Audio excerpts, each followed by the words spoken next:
भारतीय reserve bank ने अंतर्राष्ट्रीय कारोबार को बढ़ावा देने के लिए बड़ा फैसला किया है। आरबीआई ने भारतीय आयातकों और निर्यातकों को भारतीय रुपए में कारोबार करने की इजाजत दे दी है। वैश्विक कारोबारी समुदाय की बढ़ती दिलचस्पी को देखते हुए आरबीआई ने ये कदम उठाया है।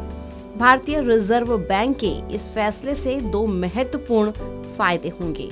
एक तो केंद्रीय बैंक के इस फैसले से डॉलर की मांग पर लगाम लगेगी और इससे रुपए के अवमूल्यन को नियंत्रित करने में मदद मिलेगी। विशेषज्ञों की माने तो दूसरा लाभ ये हो सकता है कि रूस और ईरान जैसे देश जिन पर अंतर्राष्ट्रीय प्रतिबंध लगा है, उनके साथ भी देश के आयातक और निर्यातक सहूलियत के साथ कारोबार कर सकते हैं। हालांकि आरबीआई के इस फैसले की सफलता इस बात पर डिपेंड करती है कि भारतीय कारोबारी इसे कितना लागू करते हैं, क्योंकि अतीत में भी उन्होंने रुपए में कारोबार करने के लिए आरबीआई की ओर से दिए गए प्रोत्साहन को ज्यादा महत्व नहीं दिया है। लोकप्रियता और कीमत की वजह से वो केवल डॉलर में बिजनेस करना पसंद करते हैं। Federation of Indian export organisations के अध्यक्ष ए शक्तिवेल ने इस फैसले पर अपनी प्रतिक्रिया देते हुए कहा है कि पहली बार दुनिया के किसी भी देश के साथ भारतीय रुपए में व्यापार की अनुमति दी गई है। अभी तक ईरान जैसे देश में ही ऐसी व्यवस्था थी। रूस समेत किसी भी देश के साथ भारतीय निर्यातक अब रुपए में कारोबार कर सकेंगे। इसका सकारात्मक प्रभाव पड़ेगा। आरबीआई ने अपनी गाइडलाइंस में साफ कर दिया है कि भारतीय रुपए में सेटलमेंट के नियम बाकी मुद्राओं की तरह ही होंगे।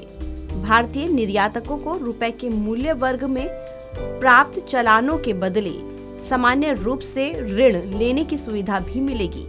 निर्यातकों को विदेशी खरीदारों से अग्रिम भुगतान लेने का पूरा अधिकार होगा। व्यावसायिक लेन देन के लिए बैंक गारंटी की शर्तें भी फेमा के अंतर्गत शामिल होंगी।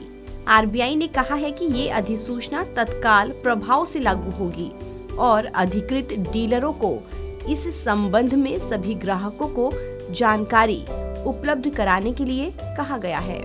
ये व्यवस्था 3 तथ्यों पर आधारित होगी।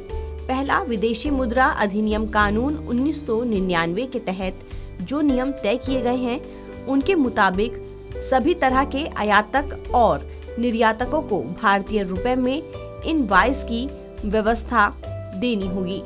दूसरा, जिस देश के साथ कारोबार हो रहा है उसकी मुद्रा और भारतीय रुपए की कीमत बाजार आधारित होगी। तीसरा, इन कारोबारों का सेटलमेंट भारतीय रुपए में किया जाएगा। फिलहाल इस खबर में इतना ही। देश और दुनिया की तमाम खबरों के लिए आप बने रहिए वन इंडिया हिंदी के साथ।